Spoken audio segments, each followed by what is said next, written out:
Muito bem, show de negócios, o canal do Empresário Moderno. Estamos aqui mais uma vez juntos, aproveitando muito bem esta terça-feira super especial e também feliz e contente, dando continuidade à nossa série de entrevistas aqui na Show de Negócios. Hoje com a satisfação grandiosa de uma pessoa muito querida, uma pessoa muito especial, que é a Thaís Denker. Eu até te perguntar, esse nome é artístico ou é teu nome mesmo? Que chique, hein? Vou falar, essa mulher é chique até no sobrenome. A Thaís Denker está aqui com a gente hoje. Ela é uma referência em questão de mentoria para influenciadores. Além de ser uma estrategista digital, você vai entender o que é isso também. Pessoal, pô, mas estrategista digital, como é que funciona esse negócio aí? Então ela vai explicar direitinho para você tudo isso nessa entrevista super especial aqui na Show de Negócios. Thaís, antes de tudo, obrigado aqui pelo teu carinho, por você ter vindo aqui com a gente. A indicação da nossa querida Marina, lá da Influencer também. Marina, um grande beijo. Fiquei sabendo agora que ela fez aniversário anteontem, né?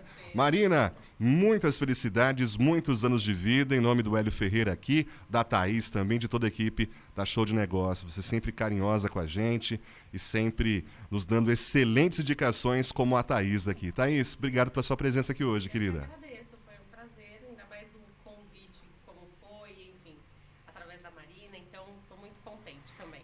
Poxa, que bom, fico muito feliz de você estar aqui com a gente hoje. E vamos aproveitar e compartilhar. Eu sempre gosto de iniciar nosso bate-papo, Thaís, conhecendo um pouquinho da história, né, do pessoal que vem aqui. Você é uma pessoa mega antenada, vamos comentar a respeito das suas habilidades aí, do seu trabalho, mas eu sei que você é multifunção, né? Sou. Você é não tem jeito, você tá a 1000 por hora toda hora.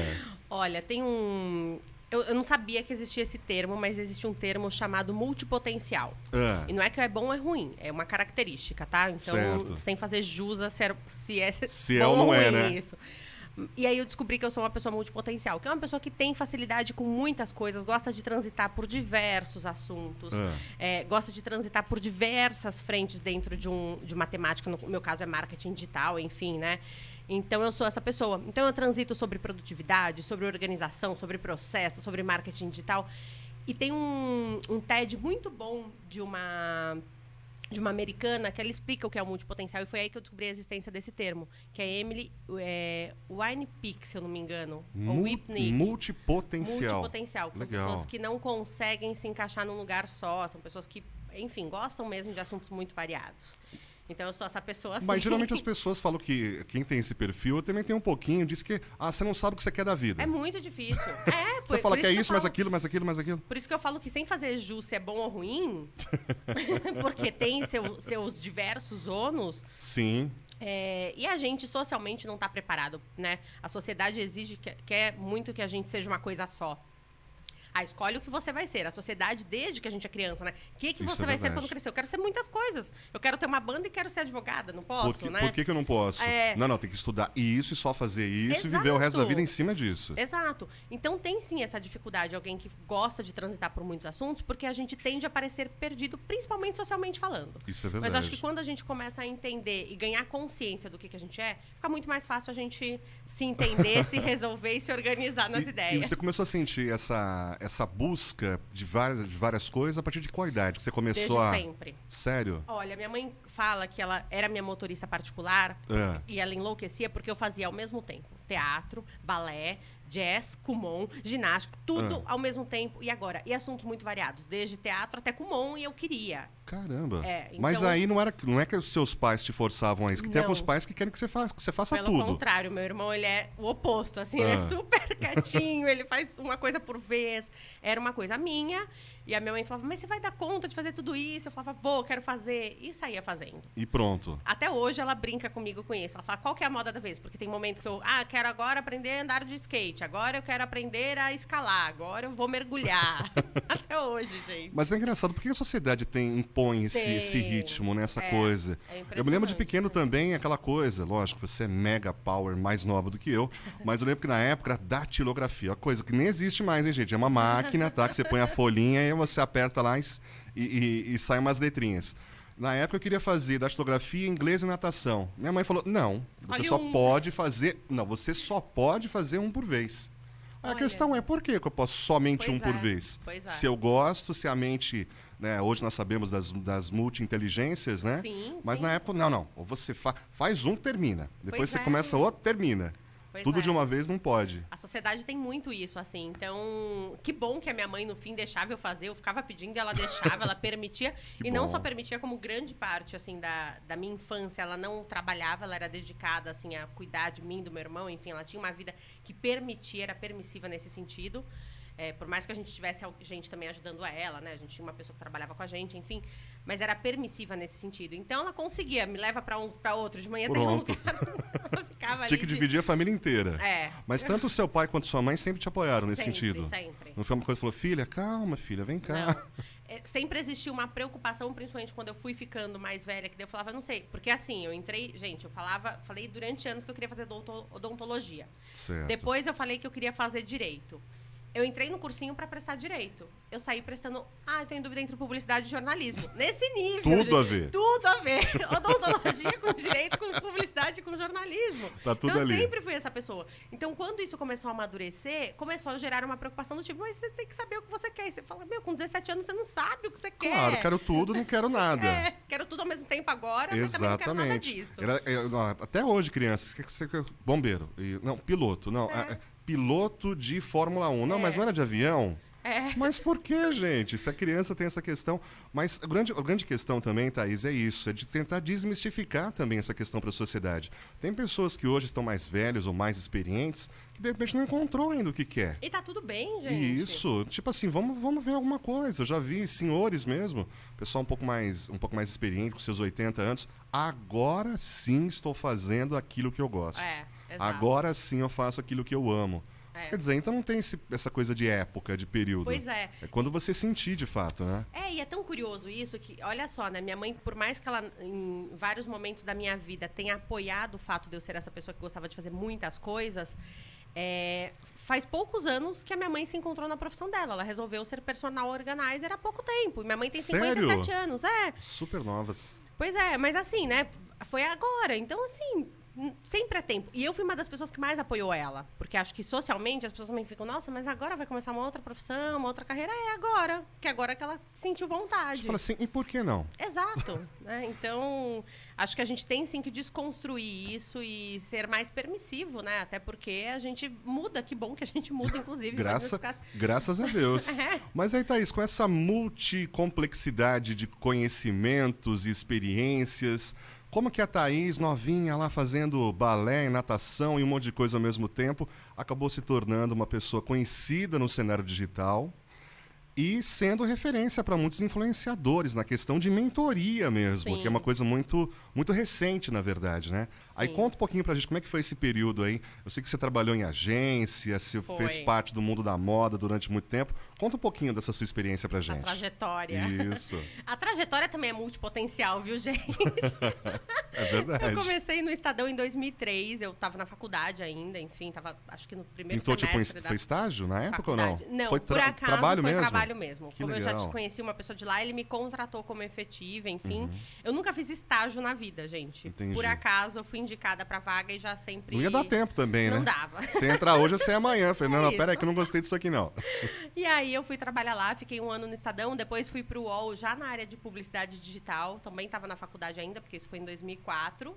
Então, eu transito no digital desde 2004, assim, de maneira muito ativa. Entendi. Óbvio que dentro do digital, migrando de área, porque o digital ele é muito abrangente, né, esse universo. Então, a gente tem agências de publicidade, porque quando eu saí do UOL, eu fui trabalhar numa agência de publicidade, numa das maiores do país, que é do grupo do Roberto Justus, a WPP.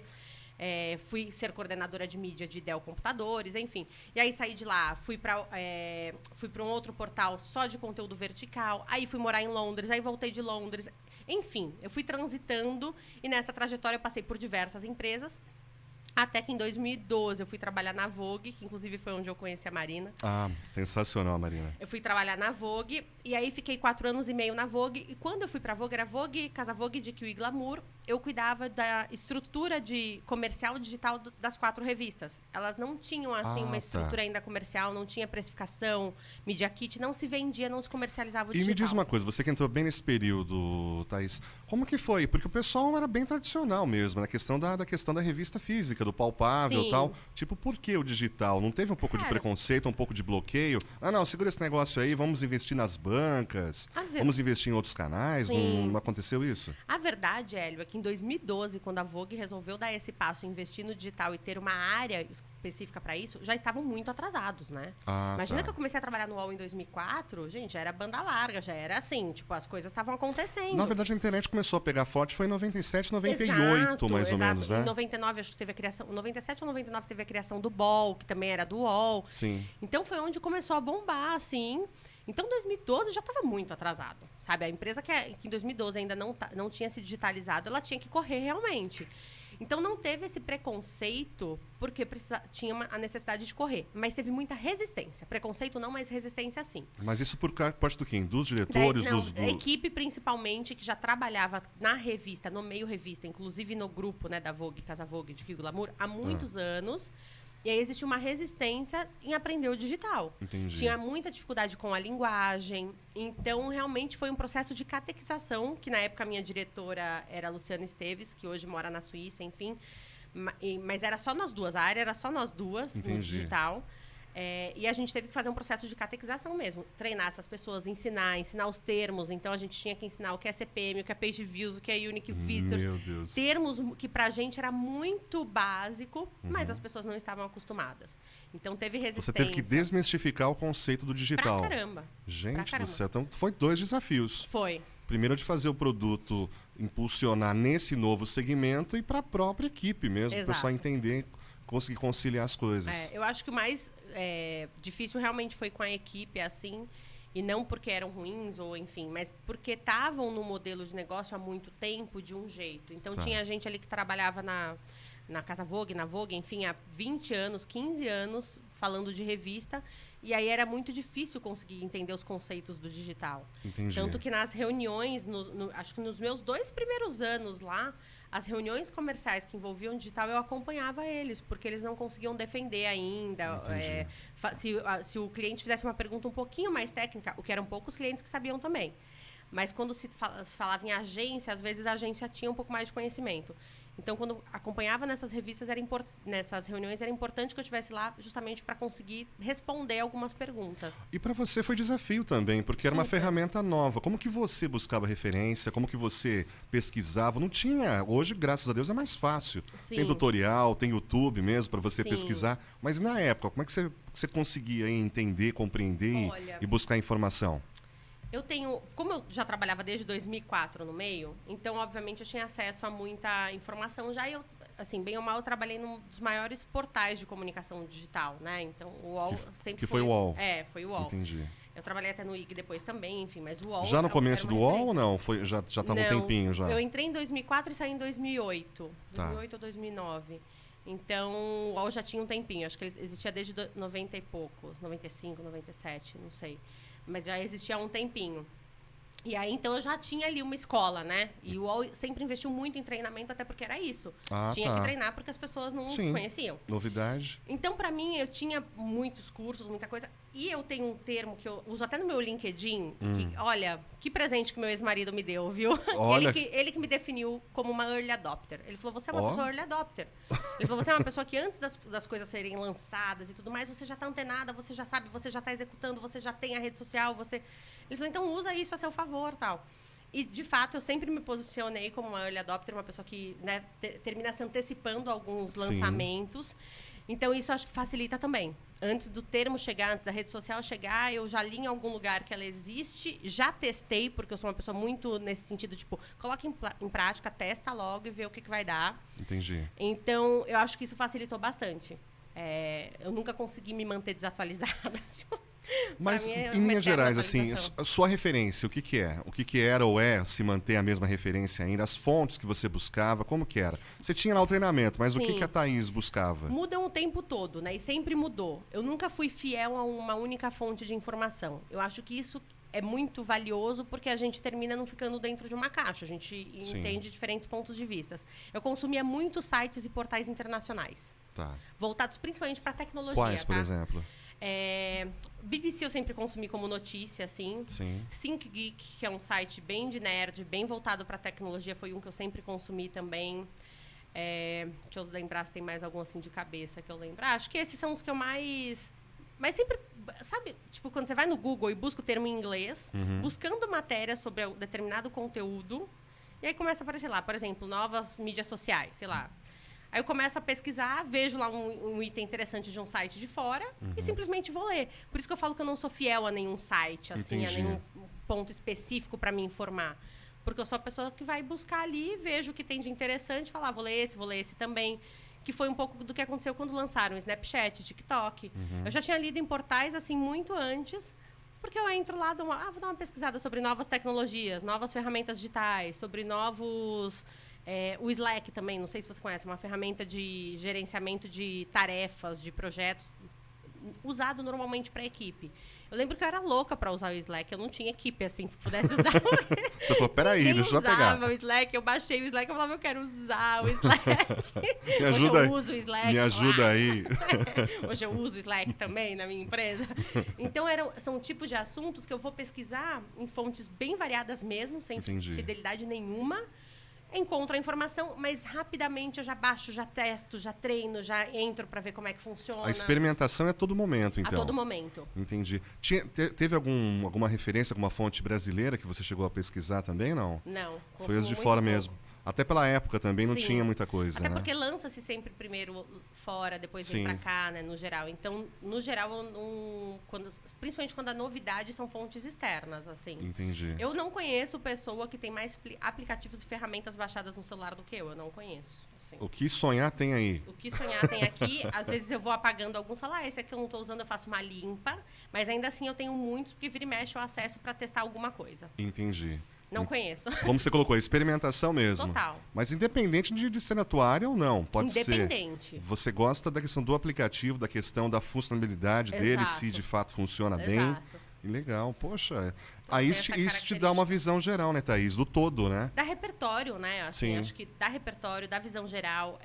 Hoje, uma das principais características assim que as pessoas enxergam nas minhas redes sociais é a criação de processos muito bem definidos, assim. Certo. Então, quando eu mostro como é a organização dos processos de lançamento de um curso digital, por exemplo, ou até da mentoria, as pessoas meio ficam encantadas, assim, nossa, que lindo, eu quero, porque além de eu gostar que seja visualmente agradável, tem que ser funcional para mim. Entendi. Então, eu conhecer muitas ferramentas, muitos aplicativos, mesmo que de assuntos variados, me permite ter um pouco de visão do que funciona bem na hora de navegar ou não. Então, eu acho que dá um repertório que é tão sutil, é tão secundário, a gente nem percebe o quanto agrega. É verdade. Mas agrega. Faz a diferença. Faz. Então, aquela mocinha, Thaís, que foi crescendo, mega ativa, fazendo um montão de coisa, entrou na moda, né? Aprendeu muita coisa, entrou pro digital. Aí, quando que deu o insight aí? Vou ter a minha empresa, serei uma empreendedora digital, vou ajudar esse pessoal que quer influenciar. Como é que surgiu esse insight aí, Thaís? Bom, a minha primeira empresa mesmo eu abri em 2009, né? Eu tinha 24 anos. Você tá com 25 hoje? Isso, não. foi ontem. Poxa. Então, eu sempre tive essa coisa de querer empreender, porque eu sempre pensei que eu queria algumas coisas do meu jeito. Por exemplo, eu quero usar tal ferramenta, se eu estou no ambiente corporativo, nem sempre é permissivo. Tá. Eu quero organizar as coisas de tal jeito, no ambiente corporativo, nem sempre é permissivo também. Então, eu sempre tive essa vontade de ter as coisas estruturadas do jeito que eu acreditava que funcionariam melhor. Do jeitinho que para você ficar melhor. Exato. Um ambiente de trabalho que para mim fizesse sentido. Hoje eu tenho uma equipe que eles amam o ambiente que a gente trabalha. Tipo, é uma sala lotada de planta, é uma sala que tem lotada de planta? Lotada de planta, plantas por todos os lados. Legal. Tem marketing olfativo dentro da minha sala. Tipo, é uma sala que ela é experiencial, assim. Ela é visualmente agradável, ela tem cheiro agradável. Você tem que fazer tour lá. Tem que fazer um tour lá depois. Mas sabe que fica num coworking, né? Sensacional. Igual a gente aqui na Plug. Pois é. E aí, logo que eu mudei para essa sala e que eu comecei a decorar a sala, os funcionários do escritório iam até minha sala. Me falaram que a sua sala é a mais bonita daqui. Olha, então você vai ter uma oportunidade maravilhosa. Você vai usar show de negócios de instrumento Porque, ó, estamos com 50 startups aqui agora, hein? Olá, coisa boa. Vamos fazer as multifunções aqui da Thaís na show de negócio também, vai ser bem legal. Quer dizer, até essa preocupação você teve também? Eu tenho. Então, assim, eu sempre me veio essa vontade de empreender justamente para isso. Eu quero que seja um ambiente gostoso. Eu queria que as coisas fossem de um jeito que eu acreditava, com um propósito muito maior do que, sabe, nossa, quais são os seus valores? Não, é real aqui. Sim, o claro. propósito existe. Aqui, de fato, a minha equipe, um dos principais valores que a gente tem é contribuição. Assim, isso é muito evidente na equipe. Então, eu sempre tive essa vontade de ter as coisas de um jeito que eu acreditasse. Entendi. E aí eu só fui amadurecendo, né? Foi questão de amadurecimento. Eu saí da Vogue, abri minha consultoria, mas ainda assim não conseguia me bancar com ela. Então, fiquei conciliando aí, equilibrando pratos e trabalhando com influenciadores, numa agência de influenciadores e na minha empresa ao mesmo tempo. Até que chegou um momento, depois de 2 anos conciliando e fazendo dupla jornada e tudo mais, que eu falei, não, gente, agora eu preciso depositar 100% de energia na minha empresa. Mas você já conseguia viver só disso? Imagina. Ou não? Era meio... Quem dera. Tipo assim, vou mergulhar de peito e vamos ver o que dá. Foi. E assim, eu não tenho... Meu pai faleceu, eu tinha 15 anos, né? Eu não tenho uma estrutura familiar que me ampara se eu fizer uma besteira. Assim, tipo, não, a gente paga aqui suas contas. Fica não tranquila. Não tem isso, não. Se virar nos 30. Se vira nos 30. Então, o que eu fiz? Obviamente, eu fui cautelosa, mas ainda assim ousada. Entendi. Então, quando eu saí, a minha empresa não me bancava, mas eu já tinha ali 4 clientes fixos que pagavam ali perto de metade do salário que eu ganhava fixo no corporativo. Ah, tá. Metade. Entendi. Eu falei assim, bom, paga metade, mas se eu sair e colocar energia, rapidamente eu vou conseguir o 100% que eu preciso. Sim. Que é o mínimo que eu preciso. E realmente, a resposta foi muito rápida. E é assim, é impressionante quando a gente tem, né, vontade, quando a gente coloca energia naquilo, o negócio vai fluir.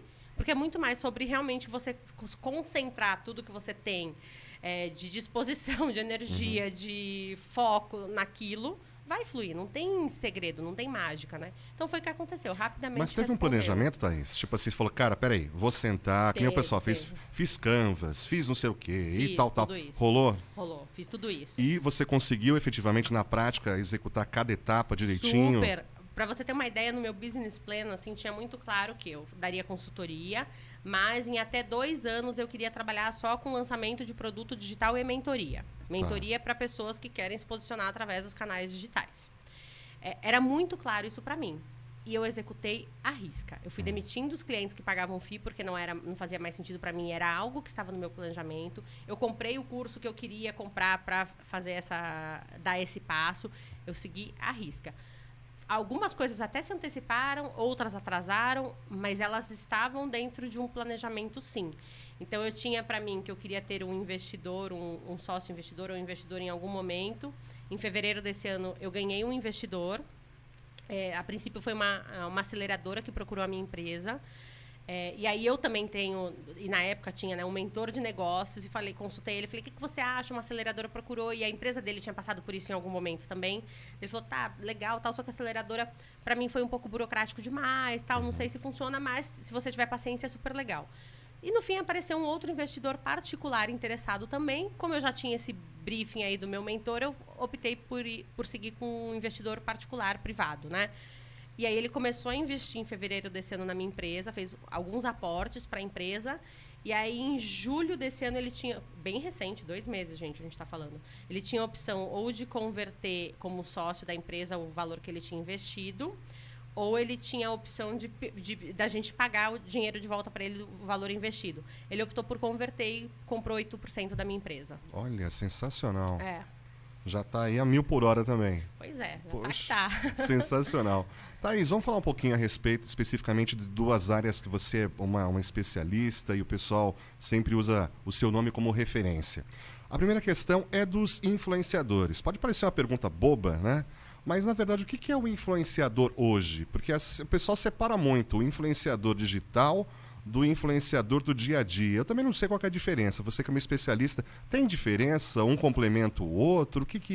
Como que funciona? Acho que assim, na verdade, influenciador é quem influencia, é quem motiva, quem entretém de alguma maneira aquela audiência. Seja ela no digital, seja ela no físico, não importa. É uma pessoa que influencia. O nome influenciador digital é só porque está no meio digital. Eu acho que o nome influenciador digital, inclusive, ele teve um momento muito preconceituoso. Assim, tipo, é blogueira. Porque, no fim, partiu disso, né? As meninas que escreviam, principalmente mulheres, né? Que escreviam blogs, elas começaram a partir para as redes sociais e viraram influenciadoras baseadas no conteúdo que elas já produziam em blog. Hoje eu olho isso de maneira muito mais abrangente.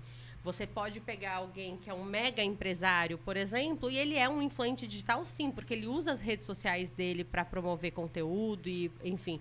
Então, você pega, por exemplo, o Karnal, que é um pensador, um filósofo. Professor você pega, Karnal. Exatamente. Você pega a Luísa Trajano. São pessoas que são influentes digitais. Enfim, assim, o que elas colocarem ali nas redes sociais, o que elas falarem, vai influenciar milhares ou milhões, dependendo do alcance da pessoa, de pessoas. Então, eu acho que quando a gente se entende como influenciador, que a gente tem um poder de influência numa determinada audiência, que é a nossa, seja ela para 1.000 pessoas ou para 1 milhão, tanto faz. Você pode estar influenciando 1.000 ou pode estar influenciando 1 milhão. Então, acho que é um pouco também desmistificar, sabe? Que não é necessariamente uma profissão. Você pode ser um advogado que é influente digital. Não afeta em nada. Exatamente, não afeta em nada. São coisas totalmente independentes. Uma coisa não exclui a outra. Você pode ser um advogado que tem... Inclusive, existe um blog que chama Eu Tenho Direito, que é muito bacana, que é isso. Ela ajuda pessoas que não têm condições financeiras, que não têm renda, a entenderem sobre direito numa linguagem muito simples e muito acessível, né? E é uma pessoa que é advogada e influencia digitalmente porque ela tem um blog e um perfil. Então, acho que é entender isso, desconstruir que não necessariamente é uma profissão, mas ela é mais um meio de você promover sua profissão, é mais um meio para você construir sua autoridade e sua reputação. Você construiu a sua autoridade e sua reputação, o que você falar para aquele grupo de pessoas que confiam em você, você vai influenciar. Então, na verdade, a rede é simplesmente o canal. Ele poderia influenciar em qualquer lugar. No físico, subindo num palco e falando. Exatamente, numa palestra. Não é simplesmente por estar no digital ou estar em vídeo. Isso pode ser em podcast, pode ser em qualquer coisa. Eu acho que o meio digital, como podcast, uma rede social, LinkedIn, Instagram, seja ela qual for, ela tem a facilidade de dar alcance maior. Você consegue, no mesmo momento, falar com um número muito maior de pessoas do que num evento físico, por exemplo. Você tem visibilidade, né? Exatamente. Você tem muito mais alcance, muito mais visibilidade. E consegue construir mais audiência mais rápido, né, do que no meio offline. Você não consegue fazer uma palestra, de repente, para 6 milhões de pessoas, mas você tem 6 milhões de seguidores no seu Instagram. Exatamente. Por exemplo. Então, são só meios diferentes, mas quem influencia... normalmente influencia porque já construiu uma autoridade, uma reputação naquele meio. E a pergunta que o pessoal sempre nos faz, qualquer um pode ser influenciador? Ou é uma pequena falácia nessa frase? Eu acho que todo mundo potencialmente pode, mas não é fácil. Tem que haver uma disposição e você realmente tem que ter muito embasamento daquilo que você quer propagar, daquilo que você quer influenciar. Então... potencialmente todo mundo pode, mas eu acho que tem que ter esse cuidado, sabe? Existe uma responsabilidade em quem está ali influenciando. E acho que quem está disposto a isso, quem quer atuar de maneira mais ativa nos meios digitais, influenciando de alguma maneira, tem que ter essa responsabilidade e esse cuidado com a audiência. Mas, tecnicamente, qualquer um pode. Entendi. Mas e como encontrar, de repente? Sei lá, a pessoa fala assim, poxa, eu tenho tempo, gosto de falar com as pessoas, mas não sei para qual caminho seguir ou qual segmento ir. Como que essa pessoa pode ter uma noção hoje, Thaís, do que fazer e do que falar? Legal. É uma boa pergunta. Assim, inclusive, eu fiz um vídeo recentemente no meu IGTV que eu falo um pouco sobre a construção de linha editorial, né? E que uma das abordagens que eu trago é essa, assim. Quando você pensa em como você pode influenciar as pessoas, tenta pensar até com as pessoas próximas. Então, vamos supor que você... sei lá, tem um Instagram com 300 pessoas ali, bem pequenininho, só com amigos, conhecidos e tal, mas fala, puta, mas eu quero usar isso como um canal de comunicação. Essas pessoas próximas, os seus amigos, seus parentes, as pessoas com quem você convive, quais são os tipos de pergunta que elas fazem para você, confiando na sua resposta? Elas te acionam para quê? Quando elas te procuram, o que elas confiam a responsabilidade a você para receber uma resposta? Esse é um começo. Então, tipo, onde eu entrego o maior valor, a maior transformação e eu mais ajudo as pessoas? Eu sou um engenheiro e falo muito sobre segurança de obra, por exemplo. Porque, né, dentro da engenharia também tem ali algumas frentes de atuação. Me consultam muito sobre segurança de obras. Então, é nisso que você pode começar a focar, pode ser o seu caminho. Mas essa descoberta, ela é muito também skin in the game, assim. Coloca na prática e vai testando o que as pessoas continuam te perguntando. Mas para você começar, um bom começo pode ser esse. Onde eu mais colaboro, onde eu mais ajudo, onde eu mais contribuo para a sociedade, para aqueles que estão em volta de mim. E outra dúvida, é bom se falar sobre aquilo que você gosta ou eventualmente falar sobre assuntos que, sei lá, você vai lá na internet e pesquisa assuntos que no momento estão em voga. O que seria melhor? Existe uma regra nesse caso? Aí eu acho que é muito particular, tá? Eu, Thaís, acho que ninguém merece fazer o que não gosta, trabalhar com o que não gosta. Eu acho que todo mundo tem que trabalhar e ganhar dinheiro e ser próspero com aquilo que gosta. Eu acredito muito nisso. E eu acho que quando a gente faz algo que a gente gosta, é muito mais fácil, inclusive, essa prosperidade, essa consequência de um ganho financeiro acontecer, quando a gente está fazendo algo que a gente gosta. Mas eu acho que, eventualmente, a gente pode trazer pautas, mesmo que elas incomodem um pouco a gente. Tá incômodo, sabe? Às vezes tá incômodo falar sobre um assunto, mas é importante ser dito. Então, eu acho que tem, sim, alguns momentos que dá pra gente trazer. Mas, ainda assim, a gente entender até onde não fere a nossa essência, até onde não fere a nossa exposição, sabe? Então, eu não acho que vale a qualquer preço, não. Eu acho que você tem que entender o seu limite, por isso que eu acho que também é um exercício de autoconhecimento, assim. Você entender, acima disso daqui eu não quero ir, não quero me expor acima disso, não quero tocar nesse assunto, mas, eventualmente, trazer aquele que gera só um leve desconforto não é um grande problema, não. Mas, e hoje, muitos influenciadores, não sei se isso é positivo ou não, você que é especialista nisso, pode nos falar melhor. Tem essa questão política está em voga forte, né? Questão direita, esquerda, aquela coisa toda. Você acha que o influenciador deve se manifestar nessa questão? Ah, sou de direita, sou de esquerda, sou de centro.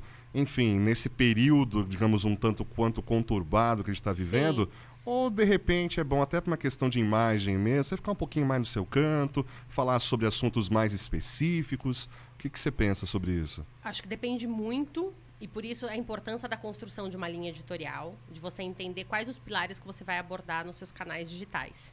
Se dentro dos seus canais digitais fizer sentido para você falar sobre o social, falar sobre política e sociedade, faz sentido sim um posicionamento. Se não, por exemplo, o meu caso, que a minha linha editorial não tem nada de social, nada de abordagem política. Não faz o menor sentido eu me posicionar e as pessoas saberem qual é a minha posição sobre o assunto. Entendi. Não faz parte da minha linha editorial. Então, por isso que o planejamento e começar de um princípio, falar assim, onde eu colaboro com as pessoas, o que eu quero abordar dentro dos meus canais é importante, para você não se perder no processo. Porque senão você começa a falar sobre tudo e você não vira especialista de nada. É verdade. Então, assim, tenha o cuidado de... Faz sentido com o assunto que eu falo? Se você, por exemplo... Vou dar o exemplo do engenheiro que eu usei aqui aleatoriamente. É o engenheiro que fala sobre segurança das obras, segurança no trabalho.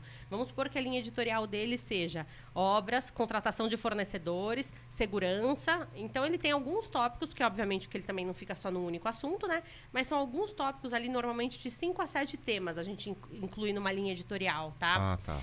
Ele incluiu ali nos 7 temas, tudo relacionado à engenharia e tal. Não faz sentido ele trazer abordagem política ou social, a menos que um dos tópicos dele da linha editorial seja projetos, por exemplo, de casas populares. Certo. Aí ele tem que ter uma abordagem social, pelo menos. E que daí, quando a gente traz uma abordagem social, é inevitável a gente bater um pouco com o posicionamento político, né? Vai bater, não tem jeito. Mas eu acho que é muito... depende da sua linha editorial. Senão não faz o menor sentido. Ninguém precisa saber o que você pensa sobre o assunto. Porque tem muita cobrança, né, Thaís? O pessoal, não, mas e aí? Você é a favor de fulano? Você é contra ciclano? Você acha que ele está fazendo besteira ou não? Você fala, mas qual que é a relevância dentro do conteúdo que eu estou transmitindo, né? Eu acho que esse tipo de cobrança, ela acontece, ela se perde um pouco com pessoas, por exemplo, celebridades. Que a celebridade, por exemplo, uma atriz, tá? E vou dar também sem nenhum tipo de jus ou julgamento sobre certo, errado, bom ou ruim. Ela não tem, normalmente, um tema muito fixo, por exemplo, uma atriz. Ela vai falar sobre a vida dela, ela vai trazer conteúdo sobre beleza, sobre moda, sobre o jeito que ela se veste, sobre a novela que ela está fazendo, enfim. É muito aleatório. Aí, normalmente, a sociedade quer cobrar algum tipo de posicionamento nesse sentido, mas justamente porque ela não tem uma linha editorial específica. E tá tudo bem, porque, de fato, ela tem outro perfil, enfim. Mas, por exemplo, você tem clientes que são artistas, atores, você tem pessoal famoso que faz mentoria com você. Que conselho que você dá, geralmente? Não fazer. Até porque, normalmente, os que eu tenho ali comigo, eles são muito focados numa linha editorial específica. Então, por exemplo, eu tenho lá uma mentorada que ela fala sobre beleza, sobre maquiagem, autocuidado.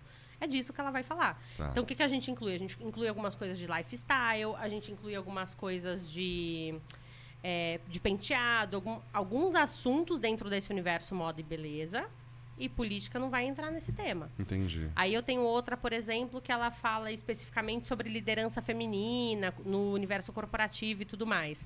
Ela também não faz sentido se posicionar politicamente dentro do que a gente construiu de linha editorial para ela.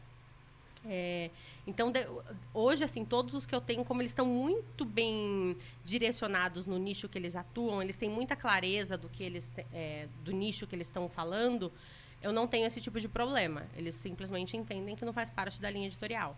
Aí eu tenho um que ele fala sobre sustentabilidade. O assunto dele é um pouquinho mais delicado, mas ainda assim não existe abordagem política no tema. Então aquela premissa antiga de evite falar sobre religião, esporte e política se aplica para o digital também. Eu acho que super. Tem algumas coisas que assim, você não tem que se expor. Agora, por exemplo, a gente tem o jogador de futebol, o Kaká. O Kaká, ele sempre teve um posicionamento religioso muito claro e definido. Então, Sim. ele falar na rede social dele sobre isso, tá tudo bem. Porque nunca foi um segredo, mesmo quando ele não tinha uma rede social, entende? Então, sempre fez parte das pautas dele. Então, tudo bem ele trazer. Agora, alguém que nunca nem se posicionou, que as pessoas têm até dúvida, sabe? Se segue alguma religião, se não segue algum posicionamento político ou não, não tem por que trazer. Então, se você não tem nenhum diferencial nessas 3 áreas, evite então. Deixa quietinho no canto. Se não for algo que faz parte da sua essência, que não é algo muito forte na sua comunicação, deixa pra lá. Você pega um nome, por exemplo, como a Juti Juti, sabe? A Juti Juti, enfim, é uma youtuber super conhecida e tal. Ela é muito forte em relação ao posicionamento político, posicionamento social. Não tem jeito, não tem como ela fugir, ela tem que se posicionar. Aí sim. Aí sim. A não ser que você seja alguém especificamente de uma dessas 3 áreas, ou política, ou religioso, ou na questão esporte, do futebol, esporte, aí sem problema. Ai. Mas no geral, digamos assim, quem quer empreender ou quem quer falar em assuntos variados, seja moda, aí sim, moda ou empreendedorismo, evita. Eu acho. O que puder. Eu recomendo. Então, ó, a especialista tá falando, sou eu não, viu, gente? Vou arrumar dor de cabeça depois, não. Não tem necessidade, sabe? A menos que você queira ser uma pessoa polêmica, queira ser uma pessoa que traz... Tem uma... E polemizar também tem que saber pra quê, né? Tem, exato. Tem uma influenciadora que ela é de moda, ela é consultora de estilo, mas a abordagem dela é muito, muito, muito forte no feminismo. Ah, tá. Então, ela se posicionar politicamente, tá tudo bem, porque é a principal abordagem dela. É a bandeira dela, né? É a bandeira dela. Entendi. Então, tá tudo certo, sabe? Tá alinhado com o que ela quer defender. Thaís, uma outra pergunta que o pessoal me faz muito, e é claro que eu não sei responder, por isso que a Thaís está aqui para nos ajudar. A questão é, eu gosto de tudo isso, eu quero ser um influenciador. Qual o caminho? Existe um caminho, existe uma regra, existe, sei lá, um planejamento que tem que ser feito. Então a pessoa chega hoje e fala assim, poxa, legal, eu tenho aqui uma boa câmera, tenho aqui um bom microfone, quero começar a me tornar um influenciador digital. O que essa pessoa tem que fazer? Eu acho que, assim, o princípio de tudo, que eu até disponibilizo gratuitamente, assim, é um checklist de objetivos, assim, é um checklist bem simples, que ele tem perguntas que quando a gente olha, fala, não vou preencher isso, é muito básico. Mas não, ele te dá uma clareza tão grande quando a gente preenche para entender por que eu quero audiência, por que eu quero influenciar, por que eu quero atuar nas redes sociais. Você entende o seu porquê? Porque se você não entender, às vezes vem gente para mim e fala assim, eu quero aumentar meu número de seguidores. Eu falo, por quê? Porque seguidor não paga boleto, gente. Quem paga boleto é cliente. Seguidor não vai pagar seu boleto, não. Eu tenho pouquíssimos seguidores. Eu não sou uma pessoa que fica o tempo todo postando nas redes sociais. Até porque eu acho que eu dou tanta mentoria que eu fico... Todos os dias da semana eu tenho mentorados. Todos. O único dia que eu não tenho... Não, até de segunda eu tenho. De segunda era o único dia que eu não tinha. Agora até de segunda eu tenho. O único dia que eu não tinha mentoria era de segunda. Hoje todos os dias eu tenho. Todos os dias eu estou falando sobre linha editorial para cada um deles e assuntos muito diferentes. Muito diferentes, assim. Então eu fico tão esgotada que eu mesma posto muito pouco. Eu não faço questão. E assim, para mim tá tudo bem. Porque Sem não é problema. isso que paga meus boletos. O que paga meus boletos são eles terem resultado. São os seus clientes. Exatamente. São eles que têm que ter resultado com o que eu indico para eles, assim. Verdade. Então eu acho que a primeira coisa quando a gente preenche um escopo, né, do nosso trabalho, começando pelos nossos objetivos, o que a gente quer, por que a gente quer, o que eu ofereço de diferencial, quais são os meus... E quando a gente fala em diferencial, gente, não é só sobre o seu negócio, não. É sobre sua essência mesmo, tipo, Por exemplo, eu sou conhecida pessoalmente, as pessoas me acham uma pessoa muito organizada. Tiram sarro de mim por isso. Que eu tenho no Tiram um sarro? Tiram um sarro assim, não, tipo... poxa. Não, a Thaís... Eu fiz aniversário semana passada e daí falam assim pra mim. Então, mas qual vai ser o horário? Depende do seu horário. Você já baixou no seu Trello os seus procedimentos de higiene, adentrar a casa da Thaís pra ver como é que é? Ficam me enchendo o saco com isso. Então, eu sou pessoalmente... conhecida por essa característica. Isso é um diferencial meu. Então, não precisa ser... As pessoas ficam esperando a big idea, sabe? Tipo, ai, nossa, tem que ser o diferencial da vida. Não. O que você faz que as pessoas te reconhecem por isso, um jeito que você fala, uma palavra que você usa. Então, quando você começa escrevendo quais são seus objetivos, seus diferenciais, por que você faz o que você faz, isso te ajuda a ter clareza do por onde você vai começar. Com isso feito, pronto, agora eu tenho clareza, eu sei o que eu faço, eu sei o porquê eu faço, eu sei o porquê que eu quero influenciar pessoas e com o que eu quero influenciar pessoas. Parte para o próximo passo, construir a sua linha editorial. Então, na construção da minha linha editorial, sobre quais tópicos eu vou falar, quais assuntos eu quero trazer. É sempre bom não ser tão monotemático, por isso que eu recomendo que escolha de 5 a 7 assuntos ali. De 5 a 7? De 5 a 7 linhas, né, de pensamento. Então, por exemplo... Mas, perdão, mas digo assim, são ramificações ou são assuntos mesmos? Não, podem ser assuntos que contextualizem com aquilo que com o seu macro, né? Então, por exemplo, eu falo sobre estratégia de marketing. A minha linha editorial hoje, ela fala sobre processos, sobre organização, sobre produtividade. Então, tudo tem uma relação com estratégia de marketing. E aí também sobre lançamento de produtos, como crescer nas redes sociais. Então, eu tenho algumas ramificações dentro ali de um contexto que faz sentido. Né? Então, por exemplo, eu tenho uma mentorada minha que ela ajuda mulheres a construírem uma marca de moda do zero. Olha que legal. É muito legal. Então, os pilares dela, por exemplo, são... empreendedorismo feminino, né, dentro de empreendedorismo. Aí, uns assuntos que a gente coloca é sobre ícones da moda, entretenimento para mulheres, porque o público dela é 98% feminino. Então, por exemplo, todo domingo ela indica série, livro, filme, que tende a atrair mais o público feminino. Tá. Então, faz parte ali da linha editorial dela, para não ficar uma coisa tão monotemática. Depois que definiu essa linha editorial, começa a executar. Ou, em paralelo, o de objetivos eu não pularia nunca. Tipo, o que você faz, qual o seu diferencial, esse eu não pularia nunca. O de linha editorial dá para você fazer ele já com o negócio rodando, sabe? Com a roda ali girando ao mesmo tempo. Porque daí você vai testando também. Então, às vezes, você fala, vou falar sobre esses 2 assuntos. E aí, com o tempo, você vai descobrindo outros e vai incluindo ali na sua linha editorial. Não é um problema mudar nunca, é um problema, assim.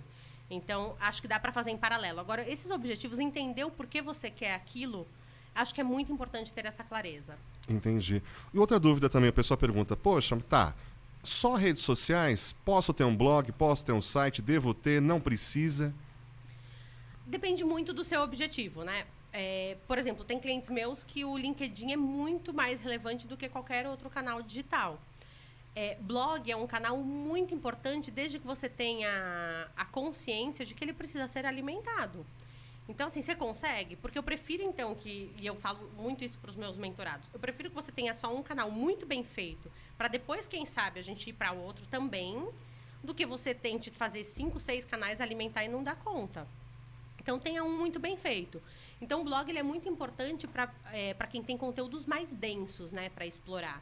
Então, por exemplo, esse meu mentorado de sustentabilidade, ele ajuda principalmente empresas, tá, com relação à sustentabilidade. Para ele, blog é muito relevante. Tá. Para ele, LinkedIn é muito relevante, Instagram é menos. Entendi. Então, a gente tem muito que entender qual que é o seu nicho, qual que é a sua atuação, onde estão as pessoas que são a sua audiência. Porque, de modo geral, o pessoal faz o quê? Sai abrindo em todos. Vai no YouTube, vai no Twitter, vai no Instagram, vai. E aí, chega no finalzinho das contas, não tem nada. Exato. Então, tudo vai depender. Então, não é simplesmente abrir a conta na rede por abrir. Tem como a pessoa ter essa prévia, mais ou menos saber, sei lá, eu vou direto no LinkedIn porque meu público, sei lá, é um empreendedor. Sim. Ou, por exemplo, não, meu esquema é moda, então, sei lá, é Instagram ou é Face? Existe algum estudo que a pessoa possa fazer para saber exatamente qual a rede social é mais relevante para aquela área específica dela? Sim, quando ela tem clareza de quais são as pessoas com quem ela conversa, quais são as pessoas com quem ela mais contribui. Então, por exemplo, as pessoas que... E aí eu estou dando exemplos aleatórios justamente para ficar mais tangível, tá? Por exemplo, esse meu mentorado que fala sobre sustentabilidade para empresas. é muito mais provável, e não precisa nem fazer uma reflexão muito intensa sobre isso, que ele vai encontrar o público dele no LinkedIn. É muito mais provável que se ele escrever um artigo bacana no blog dele e fizer uma boa campanha de Google por palavra-chave e tudo mais, ou até organicamente o SEO do Google vai encontrar com mais facilidade.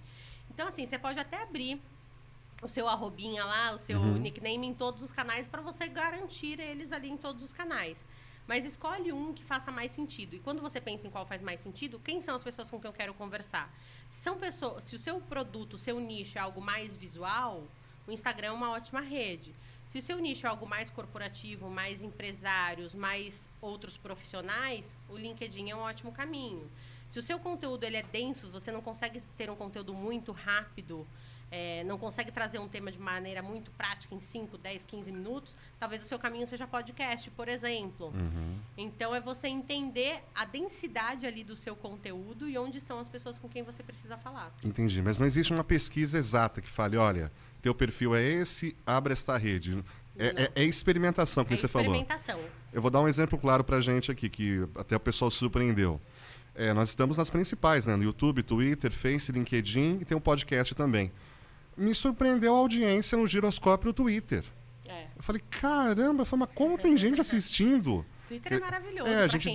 Pra quem é de comunicação, o Twitter é maravilhoso. Exato. Eu já tinha aquela visão, não, vai ser YouTube, vai ser o Face, sei lá. Não, o Twitter. Quer dizer, foi experimentação também. Vamos ver o que vai acontecer, vamos colocar. Então tem essas surpresas no decorrer do caminho. Algumas características, né, de cada rede. Então é isso, o Instagram ele é mais visual, o Facebook também, mas o Facebook ele é algo um pouco mais superficial, né? O Instagram você consegue até aprofundar um pouco mais, porque dentro do Instagram você tem muitas ferramentas, né? Você tem IGTV, você tem Stories, então dentro do próprio Instagram você tem Close Friends, que dá pra você explorar de alguma maneira também. Então a gente consegue entender que o Instagram tem vários meios ali da gente aparecer. Aí consegue entender alguns outros canais que são mais texto, que são mais isso ou aquilo, que são mais densos, menos densos. Mas, na prática mesmo, por exemplo, se a gente pensar num conteúdo que é visual, testa Facebook e Instagram e vê o que dá melhor. Pronto. Testa, na dúvida, faz os dois. Faz os dois, porque assim, você faz campanha nos dois. Porque quando você faz uma campanha, você consegue entender onde a sua resposta foi melhor. Entendi. E aí você coloca mais energia naquilo que está fazendo mais sentido.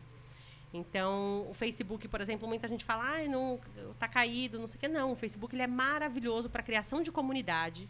Se você tem um produto, um nicho, uma área de atuação que faz sentido ter uma comunidade de interação para networking, o Facebook é um canal excelente para isso. Então, é você ter essas percepções e começar a entender onde funciona. Um canal de comunicação, de fato, no geral, ele tem que estar em todas.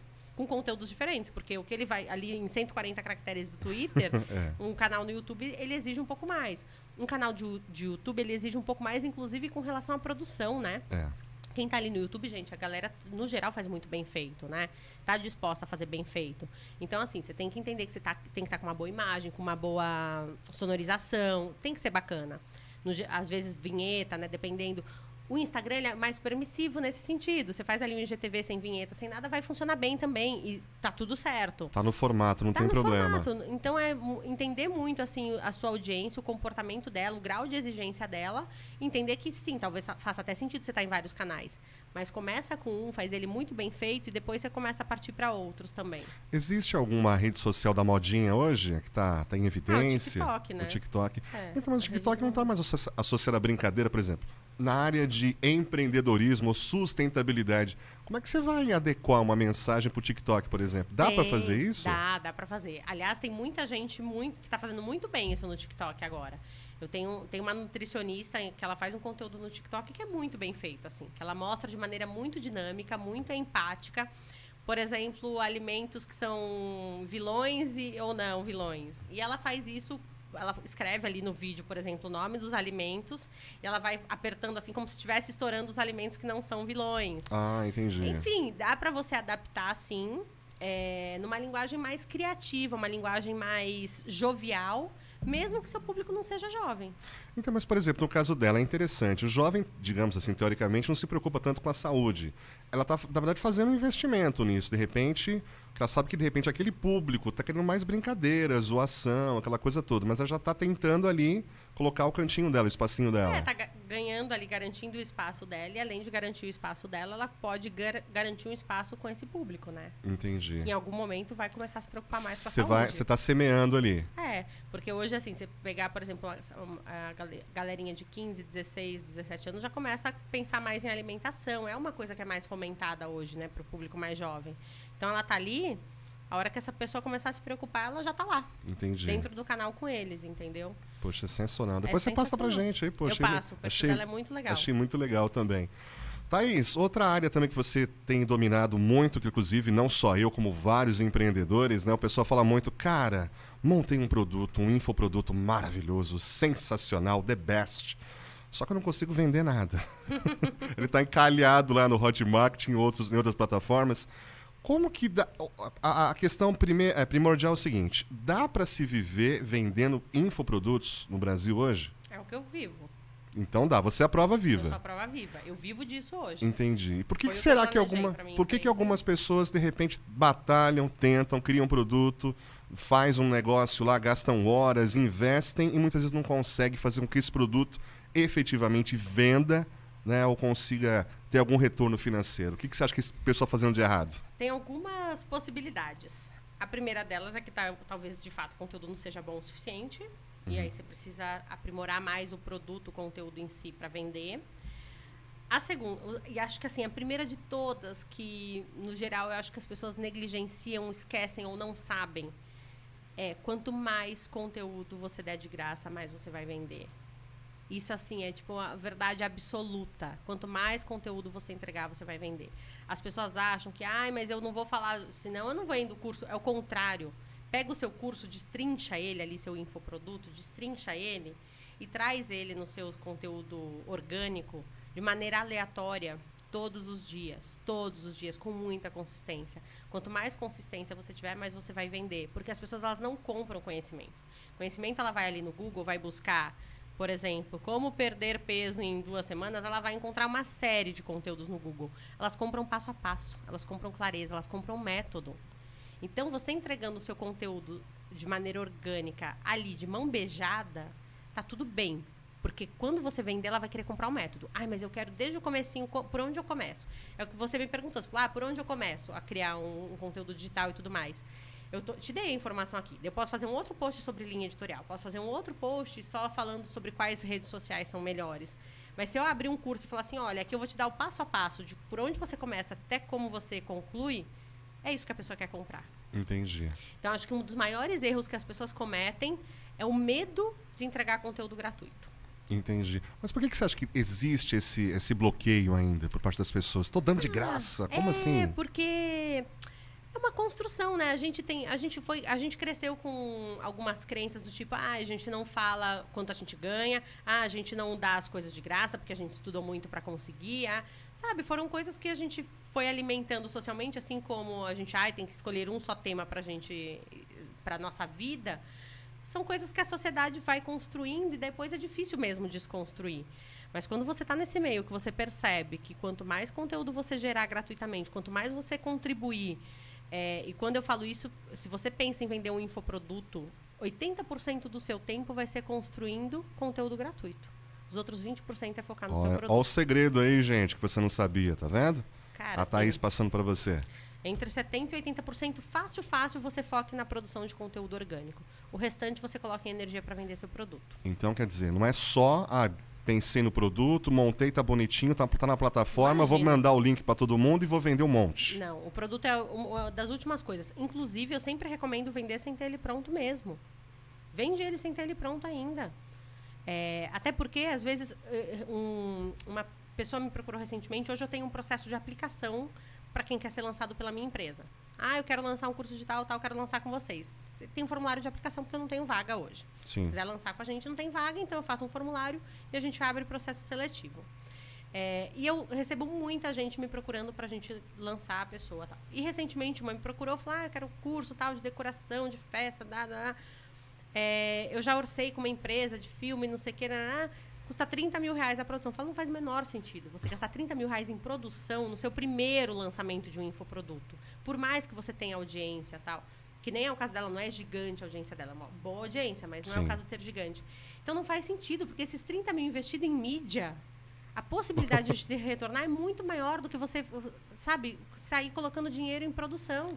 Depois que vender, vendeu 80 mil, legal. Então eu quero investir 20. Vamos investir agora. Exatamente, já está vendido. Fala, galera, vou fazer os vídeos melhor ainda para vocês que estão aqui, que compraram o meu curso. Estou subindo esses daqui, mas eu vou substituir por vídeos melhores. E tá tudo bem, desde que você tenha clareza desde sempre que está sendo assim. Vai ser primeira turma, então o curso assim vai ser construído, dependendo, eu vou melhorando, vou ouvir de vocês o que vocês querem também do curso. Traga essa clareza para sua audiência, você tem mais chances de ter sucesso. E não sai colocando dinheiro sem antes planejamento, né, Thaís? Total. Se não tiver, não tem jeito. Total. Thaís, que papo gostoso, hein? Estamos proseando aqui já faz um tempão. Poxa, ficaria a tarde toda conversando aqui. Thaís, que aproveitar esse momento, que você deixasse seus contatos. Eu sei que você já tem um monte de mentoria para fazer, mas com certeza a galera quer conhecer teu site, saber um pouco sobre esse trabalho de mentoria, ou de repente, se você tiver um tempinho aí, para poder também ter novas pessoas na sua mentoria. Sim. Pessoal dos infoprodutos também, que de repente tem um produto legal, mas não está sabendo como lançar, como fazer. O que o pessoal pode fazer, Thaís? Mentoria, por acaso, eu estou com turma aberta. Inclusive, eu sempre faço grupos de até 6 pessoas de mentoria. Legal. Mentoria em grupo. Então, eu estou com o grupo aberto. Até é um processo seletivo também. Pelo meu Instagram, tem o link de tudo lá. Se você me procurar como Thaís Denker ou Thaís DKR, vocês vão me achar. Tipo, não tem outra pessoa com meu nome. Ou então, uma ou outra. Então vocês vão me achar. No Insta tá como Thaís Denker. DKR. Mas, DKR. Mas procurar como Denker também acha, porque o nome também tá ali na minha bio, então não tem como não me achar. O meu site é thaisdenker.com.br. Então é fácil também. Lá no site tem mentoria, consultoria, tem os tópicos direitinho, tem os formulários de aplicação para quem tem interesse também. Então é assim que me encontra. Poxa, sensacional. Gente, eu falo que não tem nem como eu fugir um dia, se eu quiser, com esse nome. Não é. Não tem jeito. Não tem eu achei jeito. tão chique teu nome. Eu falei, artístico, esse nome é Denker. Não, meu sobrenome mesmo. Aí não tem jeito, né, Thaís? E é o meu único sobrenome. E é o seu sobrenome, tá vendo? Eu não tenho outro. Então, assim, é o que eu tenho pra usar. É sua marca registrada, não tem jeito. Se em algum momento eu falar, gente, agora eu preciso me ausentar, vou usar o sobrenome do meio, não tem. Não tem. Não vai ter. Criar um.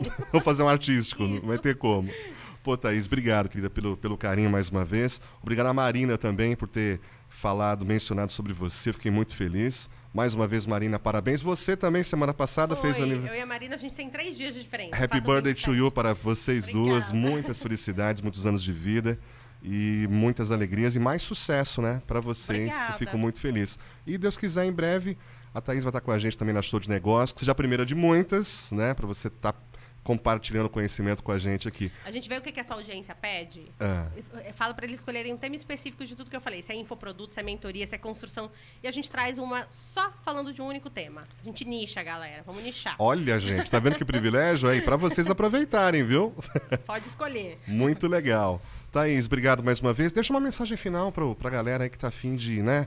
O pessoal que ficou... 50% estava empolgado, mas aí veio pandemia, um monte de coisa e tal. O pessoal tá meio vai, não vai. Dá uma dica aí, uma mensagem pro pessoal. Eu sempre falo isso, tem ali na minha página, assim, você pode até ser, se você é muito, muito bom no que você faz, mas você não leva essa mensagem para frente, você não compartilha essa sua mensagem, você tende a ficar ali no limbo. E aí você vai perder para um profissional que às vezes é medíocre, é muito inferior à qualidade do seu trabalho, mas que se promove muito. E esse profissional vai ganhar muito mais relevância.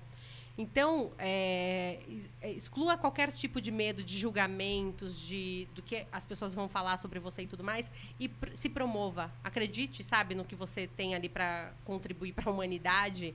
E, gente, nunca é sobre uma big idea ou um grande propósito. Todos nós temos uma mensagem única, todos nós temos o nosso molho secreto. Pega esse seu molho secreto e faz dele realmente algo grandioso para você, sabe? Leva essa mensagem para frente.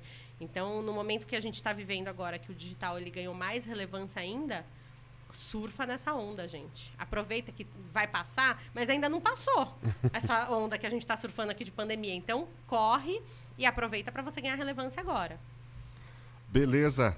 Thaís, obrigado pelo carinho mais uma vez. Entrevista super especial. Lembrando que essa entrevista estará em todas as redes sociais, inclusive em podcast também, para você acompanhar aqui a Thaís. Thaís, obrigado, querida. Obrigada, eu que agradeço.